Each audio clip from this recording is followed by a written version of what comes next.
try to take this FD, but we see that F and D are already connected.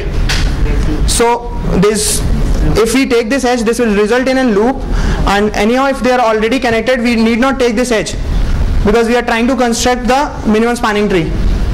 So we won't take FD, we'll just don't take FD and go to the next edge, that's CB of cost 3. So we'll take CB.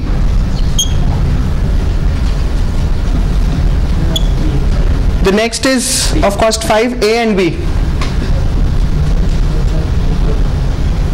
And we see that we have already we are connected. So rest of the edge, that is AF edge, ED edge, are not taken. This way we have constructed the minimum spanning tree. This is the algorithm. So at any step we will result in few subgraphs, disjoint subgraphs which are connected, and whenever we encounter an edge such that both of the vertices belong to a same particular connected area, then we will reject that edge, and if they belong to a different sets, we'll just merge them. Did you guys understand that? And we can, since we said that if we are merging, we are doing a merging operation, then they belong to a different sets basically. This will ensure that the elements present in this set will be disjoint to the elements present in the other connected set. So this is where we can use the disjoint data structures. So now I'll explain the structure. So for a disjoint data structure, what we do is that for every node we maintain the parent of that node. The parent signifies the root of that node.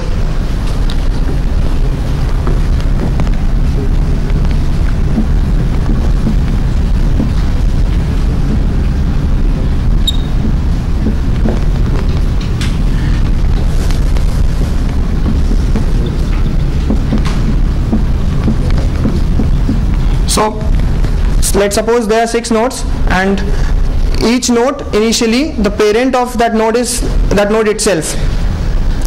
So, and you can see that these 6 nodes can be viewed as a disjoint graph. So let's merge them and say that parent of 1 becomes 4. So presently the structure will change as 4, 1. Is it clear? Now suppose 2 and 3 should be merged. So let's make 2 the parent of 3.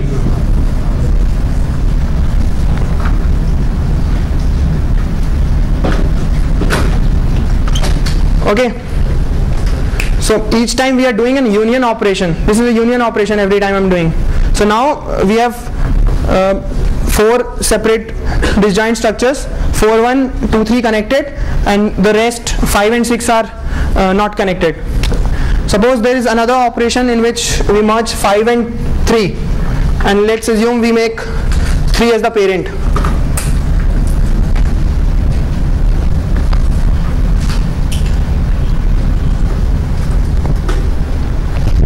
Now suppose there is an operation in which we have to merge 5 and 3.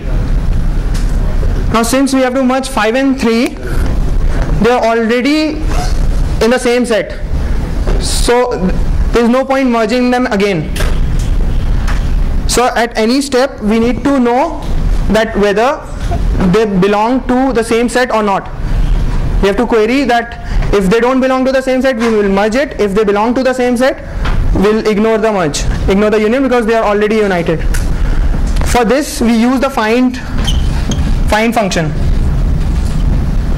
The find function, what it does is that while this structure is created, initially the parent of a node was that node itself.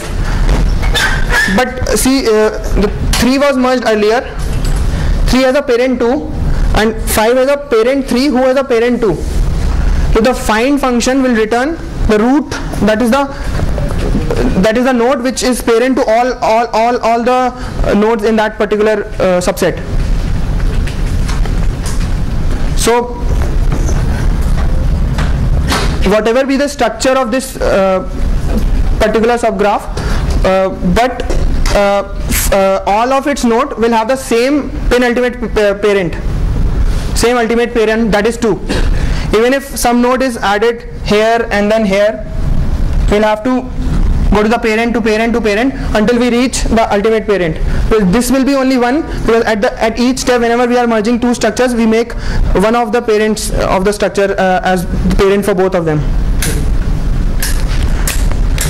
So find function is simple to implement. Just whatever structure, whatever numbers, like we are searching for 5, we'll go to the parent of 5, then we'll go to the parent of that particular number. We'll proceed in this way until we'll have a parent of itself. That if we reach suppose 2, the parent of 2 will be 2 itself. Then we'll stop and we'll return that okay, parent of 5 is 2 and parent of 3 is also 2. So we won't merge 3 and 5 because they already belong to the same set.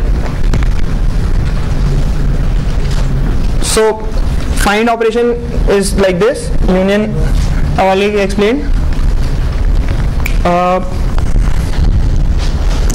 Now let's think about the complexity of this particular structure. So the thing is that at each step when we are doing a find operation, let's assume this particular structure is not this small, it has like thousands of leaves, thousands of vertices, and its depth can be in a worst case order n. I mean, if there are n nodes, it can form a structure like this. Now, linear structure. This structure can be followed. If we keep on merging like 2 with 3, then 3 with 4, then 4 with 5 like this, this could form a linear structure. And at each step, when we do a find query, we'll have to travel this whole path till the ultimate root to find the parent. So this way the find operation can take up order of n time each time.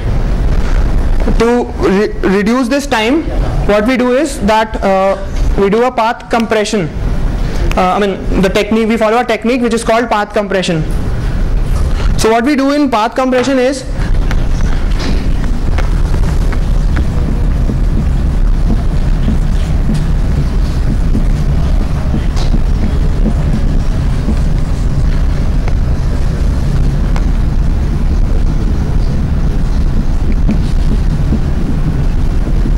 suppose we get a find query for D, this particular node.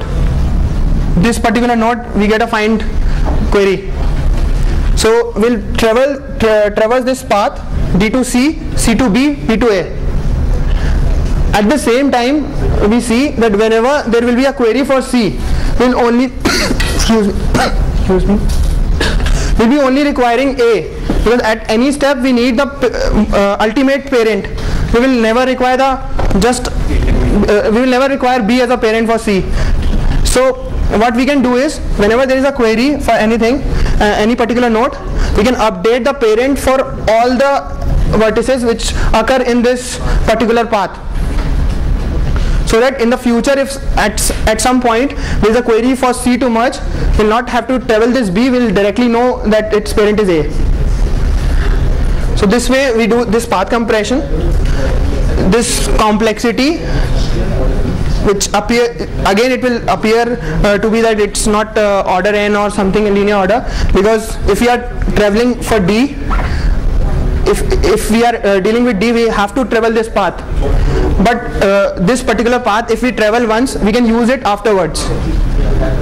So this if we apply amortized time complexity theory, this order comes out to be overall order. If we do certain union operations and certain find operations, the overall complexity comes out to be linear. This will reduce only one step, right? Sorry? This will reduce only one step. In this particular case, it will reduce only one step. But suppose the structure is built and there was like 1000 was the depth, then it will sometimes save 1000 depth also. And the thing is that whenever you are dealing with a very deep node, then you are updating equally all the nodes above it. So if you pay more cost at that particular point, you will get benefited afterwards. So the average complexity which comes out to be is less. Basically the worst case complexity, that is. Yeah, amortized. So as we proceeded, I've talked about this minimum spanning tree problem.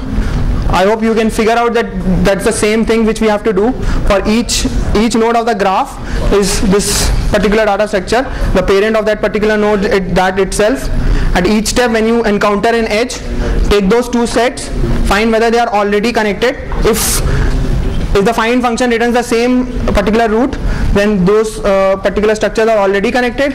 We don't include that in the minimum spanning tree, and if they are of different structure, we'll include that in the spanning tree and merge these two vertices. Okay, see, he told you the Kruskal algorithm, right? So there you need to do a query whether or not two nodes are connected. Yes. Right? So you're given node I and node j. You have a subgraph. You need to do a query whether or not I and j are connected. So how would you do it? Okay. So what he says is that he will maintain a list of all the elements that let's say vertex I is connected to.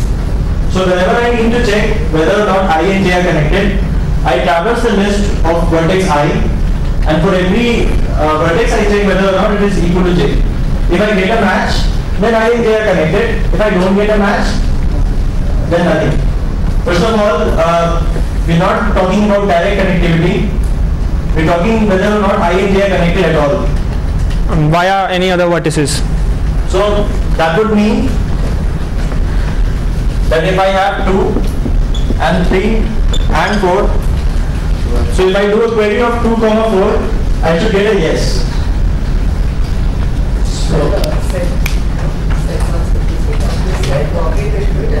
Okay, fine. So he's saying that what you do is you create a new set, you add the element of the first set, you add the elements of the next set. So if the first set has m elements and if the second set has n elements, you do an n plus n operation, right? Am I correct? Okay. Hey. So Aren't you telling for each vertex you have to have a set like that?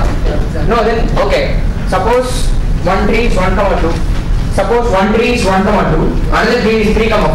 So now if you merge 2, 3, you will have to update the set for 1, 4 and all. So that for that anyway you have to check for connectivity, right? So for checking that connectivity, you can check the you can also check the connectivity while doing the query itself instead of doing it in the update. So you see that if you don't use this data structure, the complexity of doing this query is very high. So you will normally end up, for every subgraph, you will end up doing a BFS from that node to all the nodes and check whether or not this index j lies in the same subgraph. So this data structure allows you to do this operation in order of 1.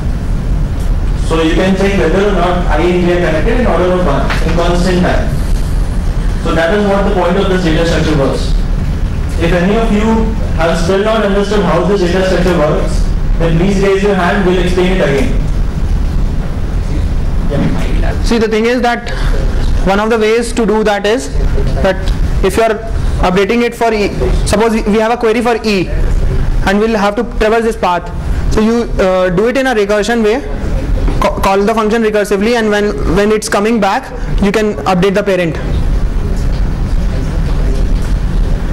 And as per the implementation, it's like very easy to implement. You just have to keep an array of parents. That's it.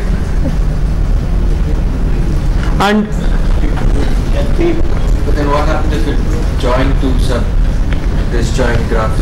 That you update the parents of all the. See, that's what I said. That if there are two disjoint sets we have at each set, it will have some parent and it will have some parent. Yes. So I'll make either this will become its parent or the vice versa. Okay. Now they are the part of the same thing, but we are not updating everything. That okay, this is connected to this is connected. We are not doing it right now. But anytime if some query comes, some element is here and some element is here. Okay. You are merging two elements at a point at a time. So you'll find the parent for this element, which will be this. Yeah.